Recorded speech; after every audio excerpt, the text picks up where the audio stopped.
can you condition yourself and condition other people to feel great anywhere, anytime? That's exactly what you're going to find out in this video, so make sure that you stay to the end. As you can see in this video here, you can float down into a state of relaxation, James, that you am fully relaxed now.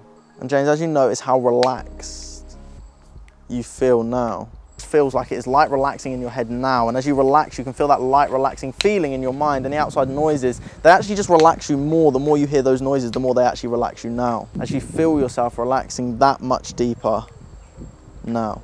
Can you find, James, an even deeper state of relaxation to go to now? I touch James's shoulder. Now, when I touch James's shoulder, I say the word relax. You can feel that. Now, what is happening here is you're using the laws of association. You can associate a sense to a feeling and or emotion.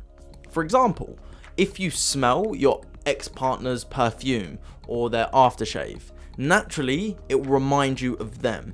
It may remind you of joy, or it may remind you of sadness. Now, it doesn't matter what the emotion is, but it will be a heightened emotion. So it could be either end of the spectrum, being good or bad. And you also may have heard of a term called anchoring. We use it in NLP and also in hypnosis as well. And if you want to understand anchoring to a higher level, watch this video up here. But all in all, anchoring is just using a sense to associate it with an emotion.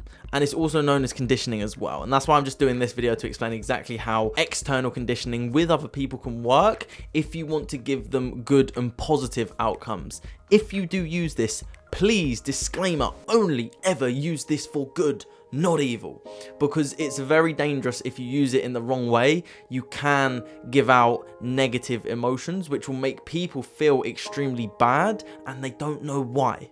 So if you don't know what you're doing, please do not do this until you understand how it works. For example, when I first learned hypnosis, what I was told was never hug the person even if they're crying and they're feeling really sad. Reason being, and this is obviously when you're working through some deep stuff and they're releasing stuff and they're emotional at that moment, because what will happen is they could then be hugged by someone else and bring back that same emotion instantly, just like a trigger from a gun. That is how it works. When you pull the trigger, the bullet flies out. Effectively, what's happening here in this video is when I touch James's shoulder, he will relax down deeper.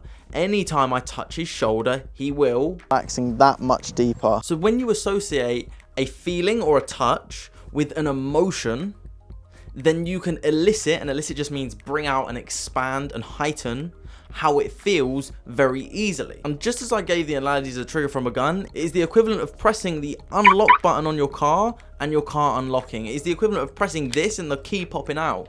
When you do something, an external reaction happens, and it is the cause and effect. Now, if you listen to a lot of my stuff, I will talk about that we can cause and effect. We don't have to live in cause and effect.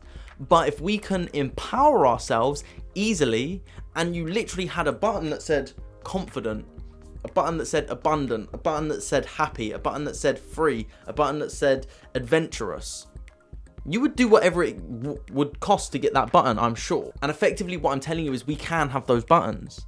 And I have explained a story of when I did some stuff with my sister and I elicited the laughter emotion. So whenever she would laugh, I would press her knuckle, which effectively made her laugh anytime I press her knuckle. And I hadn't used it for a very long time until I started making this video again. And it must have been about a year.